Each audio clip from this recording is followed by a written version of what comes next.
Halo, salam satu data.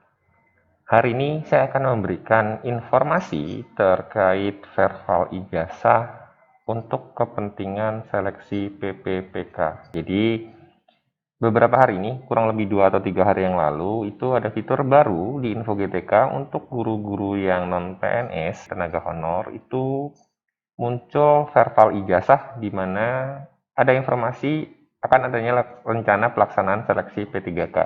Jadi teman-teman silakan login ke info GTK masing-masing karena ada catatan yang di-note di sini adalah verval ijazah ini wajib dilakukan oleh guru bersangkutan, bukan oleh operator sekolah. Tapi kalau mau minta bantuan operator sekolah ya monggo.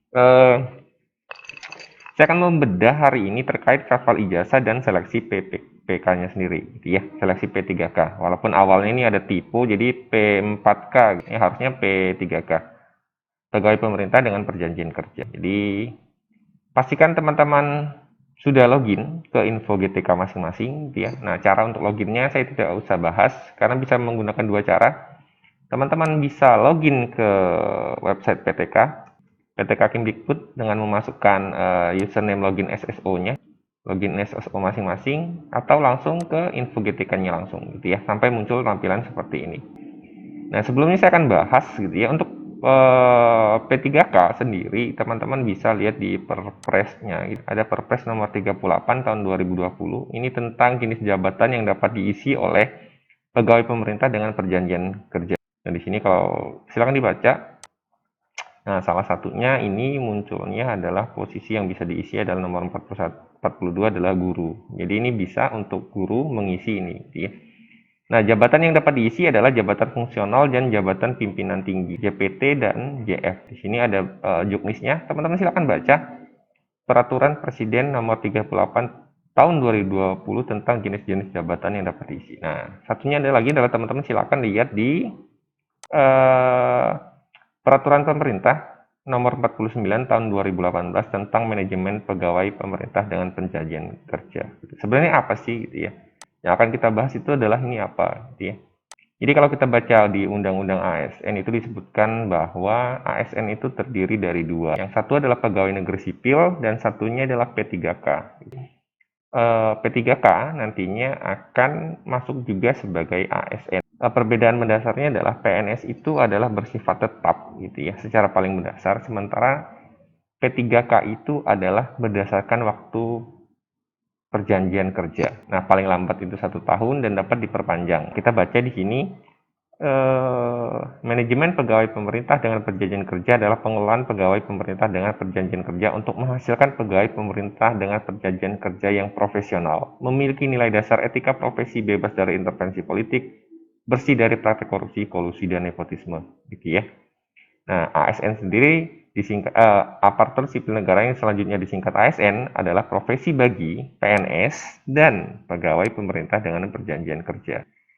Jadi ini teman-teman silakan baca juga di sini, ini juknisnya jelas, tapi saya akan lari ke pasal 37.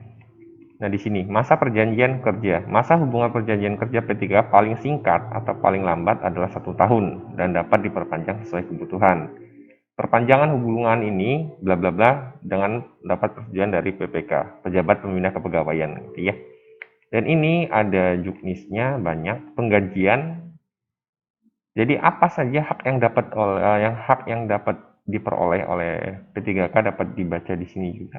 Dapat pengembangan kompetensi, bedanya tetap mendapat gaji tetapi tidak mendapat yang namanya uang pensiun, gitu ya. Tetap mendapat hak yang sama untuk pengembangan kompetensi, gitu ya. Oke, jadi silakan dibaca di sini. Nah, maksud saya sebelum teman-teman melakukan ini, pahami dulu bahwa apa sih itu P3K? Apa perbedaan mendasar antara P3K dengan ASN? Apa saja hak dan kewajiban yang diperoleh P3K? Jadi apa sih perbedaan mendasarnya kalau saya ikut P3K dan saya sebagai PNS? Jadi teman-teman silakan lihat, termasuk juga mungkin syarat peraturan, ketentuan. Kalau di tahun 2019 kemarin, untuk P3K sendiri, kalau tidak salah itu batas minimal pendaftaran itu adalah usia 20 tahun, dan batas akhirnya adalah 1 tahun sebelum pensiun masih bisa daftar. Kita tunggu juknisnya tersendiri untuk yang terbaru, untuk yang informasi P3K dari Info GTK. Sampai sekarang, baru muncul verbal ijazah dan kita tidak tahu ke depannya gimana gitu ya. Tapi ini peruntukannya adalah untuk seleksi P3K gitu ya. Jadi teman-teman silakan klik ini untuk verbal ijazah. Nah, di sini teman-teman pastikan memasukkan universitas atau perguruan tinggi sesuai dengan ijazah yang kita miliki gitu ya.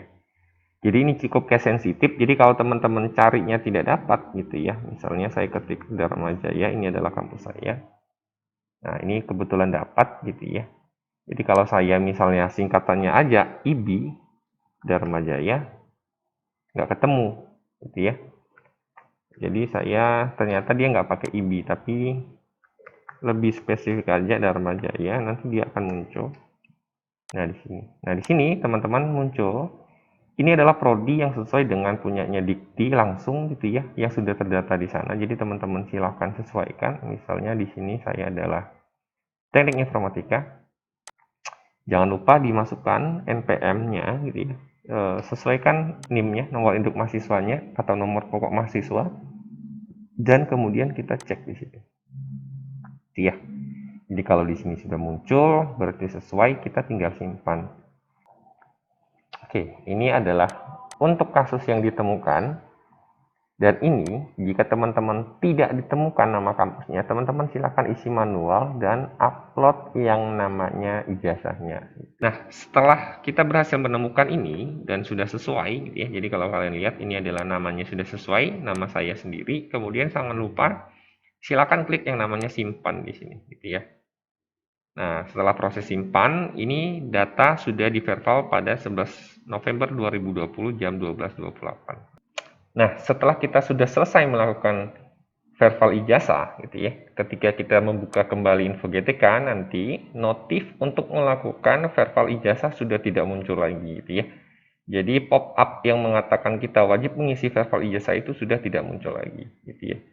Nah, jangan lupa teman-teman itu melakukan simpan link ini gitu ya. Jadi ini linknya dapat teman-teman simpan, teman-teman copy, simpan ke notepad. Jadi nanti kalau mau buka lagi, teman-teman masih ingat gitu ya. Link verbal. Jadi teman-teman silakan simpan linknya ini. Kenapa nanti ketika sudah verbal teman-teman dia tidak muncul notifnya ini lagi gitu ya. Jadi kalau teman-teman masih mau melihat, teman-teman silakan buka kembali verbal ijazahnya menggunakan link yang ada di atas ini gitu ya. Jadi ini sedikit terkait tentang verbal ijazah untuk keperluan seleksi P3K. Demikian informasi yang saya bisa berikan untuk hari ini. Salam satu data.